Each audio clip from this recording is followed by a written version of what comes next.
আসসালামু আলাইকুম প্রিয় অষ্টম শ্রেণীর শিক্ষার্থীরা, আশা করি তোমরা ভালো আছো। আমি আল্লাহর রহমতে অনেক ভালো আছি।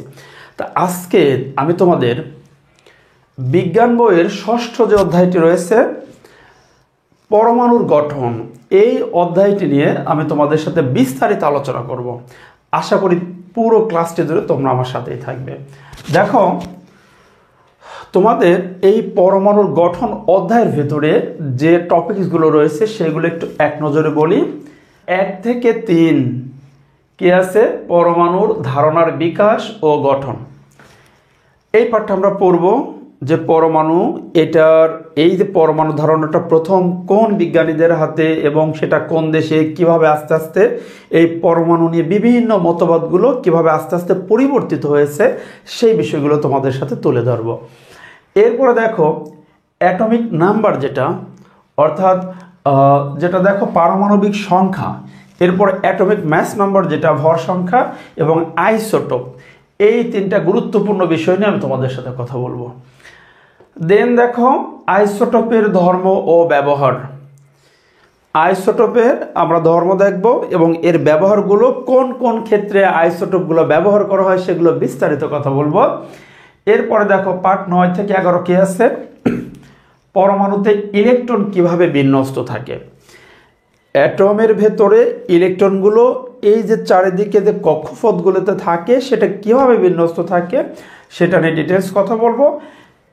অ্যান্ড ফাইনালি ইলেকট্রন বিন্যাস, তোমাদের ইলেকট্রন বিন্যাস আমি করে দেখাবো এবং মৌলের ধর্ম নিয়ে কথা বলে অধ্যায়টাকে সমাপ্ত করব। তা আজকে আমি তোমাদের জন্য প্রথম যে পাঠটি রয়েছে, দেখো পার্ট 1 থেকে 3, যেটা পরমাণুর ধারণার বিকাশ ও গঠন, এটা নিয়ে একটা কমপ্লিট ধারণা দেব। চলো শুরু করা যাক। তোমরা জেনে থাকবে যে পদার্থ অসংখ্য ক্ষুদ্র ক্ষুদ্র কণা নিয়ে গঠিত। আর এই ক্ষুদ্র কণাগুলোকে বলো তো কি বলা হয়? আমি জানি অনেকে তোমরা উত্তর জানো যে এই ক্ষুদ্র কণাগুলোকে তোমরা পরমাণু বলে জানো। তোমরা সপ্তম শ্রেণীতে পড়ছো এই বিষয়গুলো, যে পদার্থের অনেকগুলো ক্ষুদ্র ক্ষুদ্র অসংখ্য ক্ষুদ্র ক্ষুদ্র কণা নিয়ে গঠিত। এই ক্ষুদ্র কণাগুলোকে আমরা বলি পরমাণু, যাকে ইংরেজিতে বলা হয় অ্যাটম। এখন দেখো যে এইখান থেকে এই যে অ্যাটম বা পরমাণু, তাহলে তোমরা এটা বুঝলা যে অসংখ্য ক্ষুদ্র ক্ষুদ্র অ্যাটম নিয়ে একটা পদার্থ গঠিত হয়েছে। এই পরমাণু সম্পর্কে কিন্তু প্রথম একজন গ্রিক দার্শনিক ডেমোক্রিটাস এই পরমাণু সম্পর্কে তিনি একটা মতবাদ দেন এবং তিনি বলেন এই পরমাণু সম্পর্কে কি বলেন সেটা হলো, দেখো খ্রিস্টপূর্ব 400 অব্দে, খ্রিস্টপূর্ব 400 অব্দে, অর্থাৎ আজ থেকে প্রায় চিন্তা করতে পারো 2400 বছর পূর্বে, প্রায় আজ থেকে 2400 বছর পূর্বে গ্রিসের একজন দার্শনিক ডেমোক্রিটাস, তিনি, দেখো আমি একটু নাম লিখি, ডেমোক্রিটাস,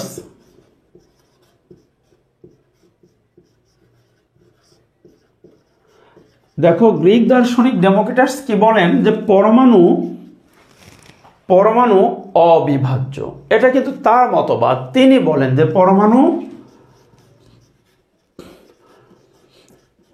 পরমাণু অবিভাজ্য। ওকে, তাহলে দার্শনিক ডেমোক্রিটাস কথা বলে গেলেন যে পরমাণু হলো একে আর ভাঙা যাবে না, অর্থাৎ এটা অবিভাজ্য। এরপরে তারই সমসাময়িক দুজন দার্শনিক অ্যারিস্টটল এবং প্লেটো, তারা আবার কি বললেন?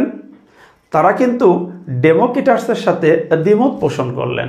বললেন না, ডেমোক্রিটাস সাহেব যেটা বলেছেন সেটা ঠিক হবে না, পরমাণুকে ভাঙা যাবে, অর্থাৎ পরমাণু হলো বিভাজ্য। তারা বললেন যে এই যে পদার্থ ক্ষুদ্র ক্ষুদ্র কণা দিয়ে গঠিত, অ্যারিস্টটলের মতো এরকম ছিল, পদার্থ যে ক্ষুদ্র ক্ষুদ্র কণা দিয়ে গঠিত, এই কণাগুলোকে আরও ক্ষুদ্র ক্ষুদ্র অংশে ভাঙা যাবে এবং এই পরমাণু হলো বিভাজ্য। তাহলে দেখো আমরা এরপরে দেখলাম কার মতবাদ। দেখো ডেমোক্রিটাস বলছে ভাঙা যাবে না, অবিভাজ্য। পরবর্তীতে দুইজন দার্শনিক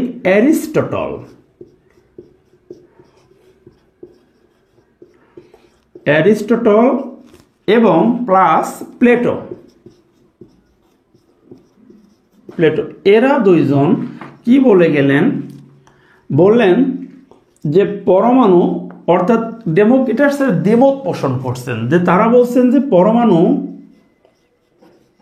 বিভাজ্য। ওকে,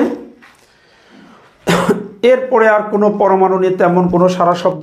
1803 সালে অর্থাৎ সেই সময় থেকে প্রায় আরও 2200 বছর পরে 1803 সালে ইংরেজ বিজ্ঞানী জন ডাল্টন, ইংরেজ রসায়নবিদ জন ডাল্টন, দেখো জন ডাল্টন আবার কি বললেন, তার পরীক্ষালব্ধ ফলাফল থেকে তিনি পরমাণু নিয়ে অনেক রিসার্চ করে পরীক্ষালব্ধ ফলাফল থেকে যে বিষয়টি বললেন, আবারও সেই ডেমোক্রিটাসের কথায় ফিরে গেলেন যে পরমাণু অবিভাজ্য, অর্থাৎ পরমাণুকে ভাঙা যাবে না।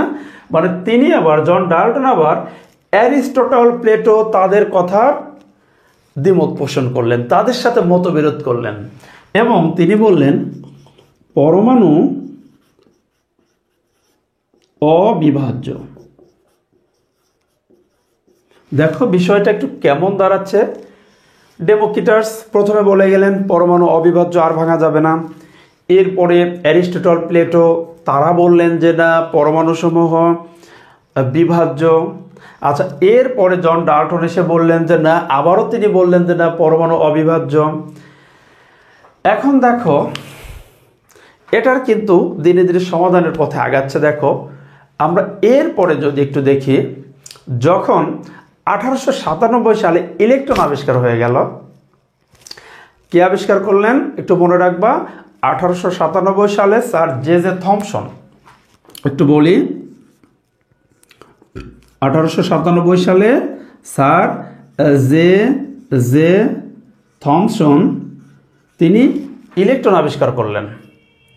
আচ্ছা, এরপরে দেখো 1919 সালে বিজ্ঞানী রাদারফোর্ড কর্তৃক প্রোটন আবিষ্কার হয়েছে। এরপর 32 সালে বিজ্ঞানী চ্যাডউইক কর্তৃক, 1932 সালে চ্যাডউইক কর্তৃক নিউটন আবিষ্কার হয়েছে। এছাড়া সবচেয়ে আলোচনার যে বিষয়টি সেটা হলো, দেখো বিজ্ঞানী রাদারফোর্ডের আলফা কণা বিচ্ছুরণ পরীক্ষা। এটা তোমরা অষ্টম শ্রেণীতে পড়ো, হয়তো বিষয়টা, এই টপিকসটা তোমাদের জন্য একটু ডিফিকাল্ট মনে হতে পারে, তারপরে বিষয়টা জানিয়ে রাখতে সমস্যা কি। বিজ্ঞানী আর্নেস্ট রাদারফোর্ড 1911 সালে তিনি একটি পরীক্ষা করেন। কি পরীক্ষা? এটাকে বলা হয় আলফা কণা বিচ্ছুরণ পরীক্ষা। এই পরীক্ষার সাহায্যে তিনি কিন্তু পরমাণুর যে সেন্টার নিউক্লিয়াসটা আবিষ্কার করতে সক্ষম হন। তিনি পুরো ডিটেলস পরীক্ষা, তোমরা যখন আরও বড় ক্লাস উঠবা তোমরা দেখবা যে তখন পুরো এই যে ডিটেলস আলফা কণা বিচ্ছুরণ পরীক্ষা সম্পর্কে জানতে পারবা। তো জাস্ট তোমাদের শুধু জানিয়ে রাখলাম। তাহলে দেখো এই যে মতবাদগুলো, মানে পরমাণু নিয়ে কিন্তু রিসার্চগুলো চলতেই থাকে। তাহলে পরমাণু নিয়ে যদি বলি, প্রথমে ডেমোক্রিটাস, অ্যারিস্টটল, প্লেটো, এরপরে জন ডাল্টন, এরপরে পরমাণু নিয়ে মতবাদ আছে বিজ্ঞানী থমসনের মতবাদ আছে, এরপরে বিজ্ঞানী রাদারফোর্ডের মতবাদ আছে, এরপরে বিজ্ঞানী নিলস বোরের মতবাদ আছে। তাহলে এই মতবাদ থেকে বর্তমানে কি জানা গেছে যে পরমাণু কি, তাহলে এই বিতর্কের মধ্যে থেকে সমাধানটা কি? পরমাণু কি আসলেই বিভাজ্য নাকি অবিভাজ্য? পরমাণু তাহলে সর্বশেষ যেটা আমরা জানতে পারি, দেখো বিজ্ঞানী রাদারফোর্ড, নিলস বোর তাদের যে মতবাদগুলো থেকে জানি গিয়ে পরমাণু সমূহ বিভাজ্য। অর্থাৎ জন ডাল্টনের যে পরমাণু মতবাদ সেটাও কিন্তু আবারও ভুল প্রমাণিত হইল। যে এখন আমরা যদি বলি যে এই যে বিজ্ঞানী রাদারফোর্ড, এরপরে আসছে বিজ্ঞানী, তোমরা দেখবা তোমাদের বইটাতে নিলস বোর, রাদারফোর্ড, এই বিজ্ঞানীগুলোর তোমরা আবার নাম পাবা। এখন দেখো তাদের মতবাদ থেকে আমরা কিন্তু আবারও জানতে পারি না পরমাণু সমূহ বিভাজ্য। দেখো পরমাণু সমূহ বিভাজ্য এবং একে ভাঙলে, এই পরমাণুকে ভাঙলে 3টি স্থায়ী মৌলিক কণিকা পাওয়া যাবে। কি কি পাওয়া যাবে? ইলেকট্রন, প্রোটন আর আরেকটা হলো নিউট্রন। তিনটা মৌলিক কণিকা পাওয়া যাবে। অর্থাৎ তোমরা এটা মনে রাখতে পারো যে পরমাণু হলো একটি পরিবার। পরমাণু এমন একটি পরিবার যে পরিবারের মধ্যে তিনজন স্থায়ী সদস্য রয়েছে, ইলেকট্রন, প্রোটন এবং নিউট্রন। তাহলে আমরা দেখো এই যে পরমাণুর ধারণা, এই ধারণাটার বিকাশ এবং স্ট্রাকচার গঠন আমরা ফাইনালি জানলাম যে কি পরমাণুর কেন্দ্রে থাকবে এই তিনটার মধ্যে দুইটা মৌলিক কণিকা থাকবে কেন্দ্রে, তারা হলো নিউট্রন এবং প্রোটন থাকবে একটা পরমাণুর সেন্টারে এবং ইলেকট্রন থাকবে ওই বাইরের যে কক্ষপথগুলো আছে সেইখানে থাকবে। আমি যদি তোমাদের ফাইনালি একটু অঙ্কন করে দেখাই তাহলে দেখো যে কেমন হবে। যে একটা পরমাণুর দেখো যে একটা পরমাণুর ধরি এটা হলো একটা পরমাণুর নিউক্লিয়াস। আচ্ছা, তাহলে নিউক্লিয়াসের বাইরে যে কক্ষপথগুলো আছে, ওকে, দেখো এটা যদি একটা অ্যাটমের ছবি হয় তাহলে এই যে মাঝের যে নিউক্লিয়াসটা থাকবে, এই যে নিউক্লিয়াস আমি তোমাদের আরেকটু বড় করে দেখাচ্ছি যে ধরো এইটা নিউক্লিয়াস, এই নিউক্লিয়াসের ভেতরে কি কি থাকবে? নিউক্লিয়াসের ভেতরে থাকবে আমরা এই পরমাণুর এই যে সেন্টার, এইটাকে আমরা কি বলে ডাকি? নিউক্লিয়াস। তাহলে তোমাদের যদি বলা হয় পরমাণুর কেন্দ্রকে কি বলে, উত্তর কি দিবা? নিউক্লিয়াস। নিউক্লিয়াসের ভেতরে কি কি থাকে? প্রোটন থাকে এবং নিউট্রন থাকে। আর বাইরের এই যে এইগুলোকে কি বলে? কক্ষপথ। এইগুলোর নাম হলো কক্ষপথ, বা তোমাদের আরো একটু ভিন্ন ভিন্ন নাম দেই, একে কক্ষপথ বলতে পারো বা কি বলতে পারো? শক্তি স্তরও কিন্তু বলতে পারো। দেখো একে কক্ষপথ বলতে পারো অথবা শক্তি স্তর বলতে পারো, অথবা একে আর কি নাম বলতে পারো? একে তোমরা সেল বলে ডাকতে পারো, সেল, অথবা আরো কি বলতে পারো? অরবিট বলতে পারো। একটু বিষয়গুলো মনে রাখবা। তাহলে এটা একটা যদি অ্যাটমের ছবি হয়, মাঝখানের কেন্দ্রটাকে আমরা বলি নিউক্লিয়াস এবং এইগুলোকে আমরা বলি এই যে চারিদিকে নিউক্লিয়াসের চারিদিকে যে বৃত্তাকার যে পথগুলো তোমরা দেখতে পারতেছো চাকার মতো, এইগুলোকে আমরা কি বলবো? কক্ষপথ বা শক্তি স্তর বা সেল বলবো অথবা অরবিট বলবো। তাহলে এভাবে কিন্তু দেখো পরমাণু ধারণার সম্পূর্ণ বিকাশ এবং আমরা সেটার স্ট্রাকচার নিয়ে কথা বললাম। তা আশা করি আজকের ক্লাসটি তোমরা খুব সহজেই বুঝতে পারছো। তোমাদের শুভকামনা এখানে সমাপ্ত করছি এবং পরবর্তীতে আমি কিন্তু আরো ক্লাসগুলো নিয়ে আসছি, এই অপেক্ষায় তোমরা থাকো। আল্লাহ হাফেজ, আসসালামু আলাইকুম রহমতুল্লাহ।